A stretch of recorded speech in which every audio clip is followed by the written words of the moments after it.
The weekend is nearly here, and for all of you looking to head to the beaches, you may have to stay basically on shore. There is a hazardous seas alert out from 8 p.m. running all the way till Tuesday 2 p.m. expecting large waves, dangerous currents and strong winds. If you're a sea bather, fisherfolk or have marine interests, you don't have to be in the water, then obviously try and stay away from that.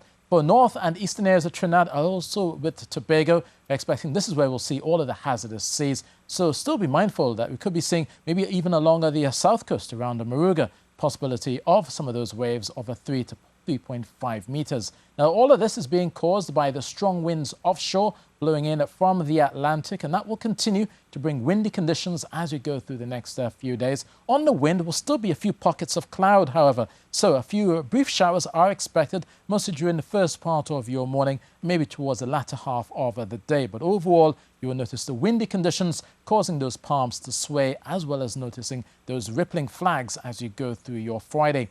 Similarly, for Trinidad along eastern areas, after a mostly settled night, just occasional clouds and that brief shower. Look for those brisk showers pushing through first thing in the morning, and then the wind will definitely be in charge as you go along the eastern areas from Turco into Manzanilla down towards Guarari. And as I said, even along the Columbus Channel could also turn windy around Moruga. So be mindful about that if you are driving high-sided vehicles. Along the western side, occasional clouds and maybe just that brief shower. Now tonight, looking at a low of 23 degrees Celsius around Trinidad, 24 for Tobago, 31 will be the likely high across both islands on Friday. Now through Saturday and Sunday, windy conditions will persist. That's obviously the main reason why there'll also be very rough seas through the weekend, and this will continue into Monday and into the early part of next week.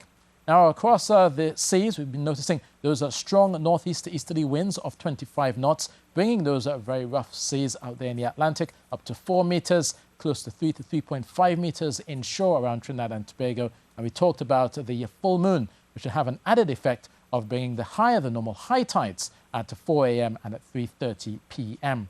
Now, across the Greater Antilles up towards Hispaniola, there is a frontal system just towards the north, but still bringing some breezy conditions for Port-au-Prince out towards Jamaica, 32 degrees Celsius for both places here, and windy conditions expected for Havana. Now, the wind is also affecting the sea conditions for much of the Eastern Caribbean, so definitely if you are heading to Antigua or St. Kitts or anywhere around Barbados or St. Vincent, do watch out for local advisories on small craft or sea bathing areas, and also take the advice of the lifeguards if you are traveling anywhere across Trinidad and Tobago as you go through Friday and the weekend.